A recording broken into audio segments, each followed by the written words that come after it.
Sama-sama tayong babangag muli. Ano ba itong mga pinagagawa ng mga tauhan ni BBM, mga kababayan? Araw-araw na lang nagkakalat sa TV. Ano na naman ba itong bagong taululan mo, Clearing? Akalain nyo, mga kababayan, lumalabas na etong mga taong ito, mga kababayan, na nagbibintang sa mga social media vloggers na mga fake news.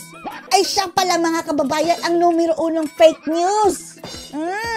At kasama pa niyang nabiktima, mga kababayan, ay ang kanyang among si Jay Ruiz, mga kababayan. Di ba? At saludo tayo doon sa reporter, mga kababayan, na sinupalpal talaga ang mukha ni Claire Castro. At tila indirectly, mga kababayan, sinabing, ikaw ang fake news dito. Panoorin niyo po. Meron pong report na isang media company. Eto yun, mga kababayan, yung parang dinignify niya, mga kababayan, ang sinasabing fake news. Ang nagsabing fake news ay yung amo niya na si Jay Ruiz.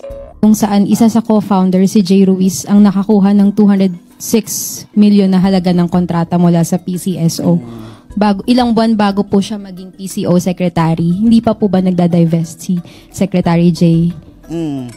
Pakinggan nyo ang sagot niya. Tingnan natin kung inline ba kay Jay Ruiz, mga kababayan, at kung ano ang reaksyon ni Jay Ruiz sa balitang yan. Meron, ang batas naman po natin ay allowed po, no? Allowed. Parang kinonfirm niya, mga kababayan, na okay lang yan. Anyway, allowed yan ng batas as long as magda-divest na, mga kababayan, meaning bibitawan na niya yung kanyang investment within 2 months o 60 days. Mag-divest ng shares or interest sa anumang kumpanya na pag-aari niya within 60 days from the time na siya ay nag-assume ng position. Parang kinumpirma niya, mga kababayan. Okay lang. So, yan po ay parating na po at alam naman po niya yung batas. Parating na daw, mga kababayan. Ida-divest na daw ni Jay Ruiz dahil alam niya ang batas. Sige ikumpirma natin ito sa amo mo. Manda ka. Malilintikan ka mamaya. At lahat po naman ng gagawin natin dito ay dapat naaayon sa batas. It's fake news. It's fake news! Claire Castro. Akala ba namin alam niya? At paparating na bibitawan niya ang kanyang shares. It's fake news. Fake news! Una-una, I don't own a share. I'm not a stockholder. I am not an... Paano na yung sinabi ni Claire Castro? Wala ba kayo coordination? Paano pa kayo naging Presidential Communications Office? Parang Presidential Miscommunications Office. Yan ang problema sa mga tauhan ni Bangag, mga kababayan. Kanya-kanyang mga opinion o kanya-kanyang mga birada. Puro pabida lahat. Lalong-lalo na yan si Claire Castro, mga kababayan. Na ang purpose lang ng, di ba nag-aakta siyang mga spokesperson, mga kababayan? Ang trabaho mo lang dyan i-state yung facts at kung ano ang posisyon ng administrasyon. Hindi ka pwede mag-i-input ng sarili mong opinion. Ginawang vlog, mga kababayan, ang trabaho niya dyan sa PCO. Kaya nagmumukha, mga kababayan, katawa-tawa. Circus, mga kababayan. Dahil ang posisyon na palasyo nagiging parang nakasalalay na sa opinion ni Castro, mga kababayan. Owner of Digital 8.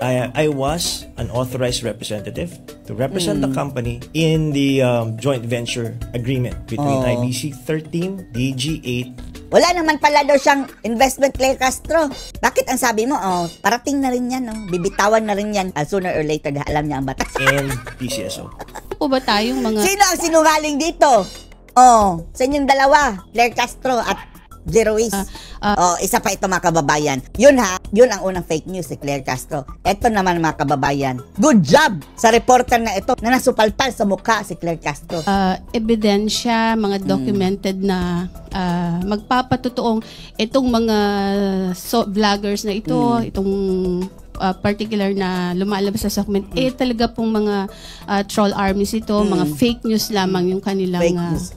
Kaya nga, mga kababayan, bakit nyo tatawag ng fake news? Na kung hindi naman mga reporter ang mga vloggers na iyan. Mainstream media na ba sila?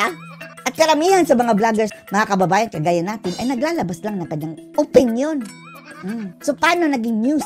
Ginagawa at sinasabi. Actually po, bago po tayo magbintang, alam naman natin, we have to presume them innocent. Alam mo pala. Ano yung sinasabi niyo mga fake news ng mga Duterte vloggers? Proven guilty. So, ang bawat isa po, kumbaga, i-verify muna po yan bago sa ating sabihin, ay, party ka ng troll army.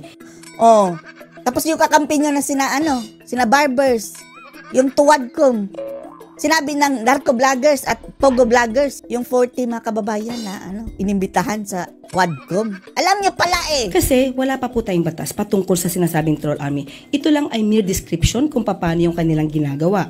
Wow, oh. Label lang pala ng mga kababayan. Negative label. Oh, black propaganda label nila. Para dungisan itong mga vloggers mga kababayan na nagsasalita laban sa administrasyon. Nilabel lang pala nila ng fake news. Kayo ang may kaso niyan. Yan pagle-label nyo. Pwede kayo kasuhan ng cyber libel niyan eh. Nililabel ng fake news mga kababayan. Oh. Wala silang ebidensya. Umamin mga kababayan, wala silang ebidensya. Tayo, may ebidensya tayo. Ngayon lang, kanyang amo nagreklamo na fake news daw sinabi nitong mga reports mga kababayan na pinatulan naman ni Castro. Hindi dininay. So far po wala pa kayong na-verify na masabi na ito talaga ay nagpapakalat ng fake news. Troll army po itong mga ito. Wala pa po in Wala! Wala nga silang ebidensya. particular, pero inaaral na po namin. Kaya po yung mga ibang mga sinasabi nating fake news ay atin pong sinasagot hanggat sa makakaya natin. Paano nyo sinasagot kung wala pa nga kayong ebidensya? Animal tong taong ito. So hindi naman din po kayo kabilang doon sa mga masasabing nagpapakalat din ng fake news. Kabilang siya. Numero 1 nga mga kababayan. Anong sabi niya? Number 1 kurakot daw si dating Pangulong Duterte at ang kanyang nireference mga kababayan ay isang fake news. Twisted news mga kababayan. Mas matindi pa nga yan sa fake news dahil alam nila ang totoo pero tinitwist. Tapos dinidignify ng ungas na Castro yan. Since wala naman po palang mga verified kabilang siya. Batayan yung... Siya number 1 ngayon dahil siya ang source sa news mga kababayan eh. Dahil Malacanang press corps bumabase sa kanyang mga sinasabi. Source of the fake news. Yung mga sinasabi. Fake news. Ganito po yan. Pag sinabi po nating fake news, alam niyo po na meron na kayong naging basihan. Fake news, alam na natin kasi may dokumento. Halimbawa, sinabi ko po, si Miss Pia ay dalaga. When in fact, there's a record na she's married. News ba yan? Hindi naman yan news. Marites yan eh. So, sinabi ko dalaga yan. Is that fake news? Tingnan nyo mga kababayan, ginawang chismisan. Yung PCO mga kababayan. Malacanang ngayon, press corps. Of course, kasi may batayan. Lalong-lalo na yung kasinungalingan. Katabi mo. Pinatos ka, J. Ruiz. Kinumpirma niya, na mayroon kang investment. Di ba indirect na confirmation na rin yun mga kababayan? Kung iyo talaga i-analyze. Sinabi niya, alam na niya gagawin niya. Paparating na rin yan na idadivest daw mga kababayan yung mga hawak. Kasi yun yung nakakasama sa akin. Ang daming kasinungalingan na mga sinasabi sa akin na hindi naman, wala naman facts, hindi naman base sa facts. Dapat yung ating truthful facts. Katabi mo. Yun lang, sa totoo tayo. Hindi Sa totoo tayo. Bawal ang sinungaling. Siyempre, maraming papakalit kasi. Paalisin mo yung katabi mo, Bawal kaya sinungaling. Lalabanan po natin yan. Nagkakaroon tayo ng public information responsibilities. Kung kayo, mga vlogger, kinakailangan natin mag-responsibilidad. Pati yung katabi mo, si Claire Castro, mga kababayan, Yusek mo. Panagutin mo yan kung ano-anong pinagsasabi. Pati ikaw nga, nadalin yan. Believe kami kung i-reprimand mo yan. Din sa tao na magsabi ng katotohanan.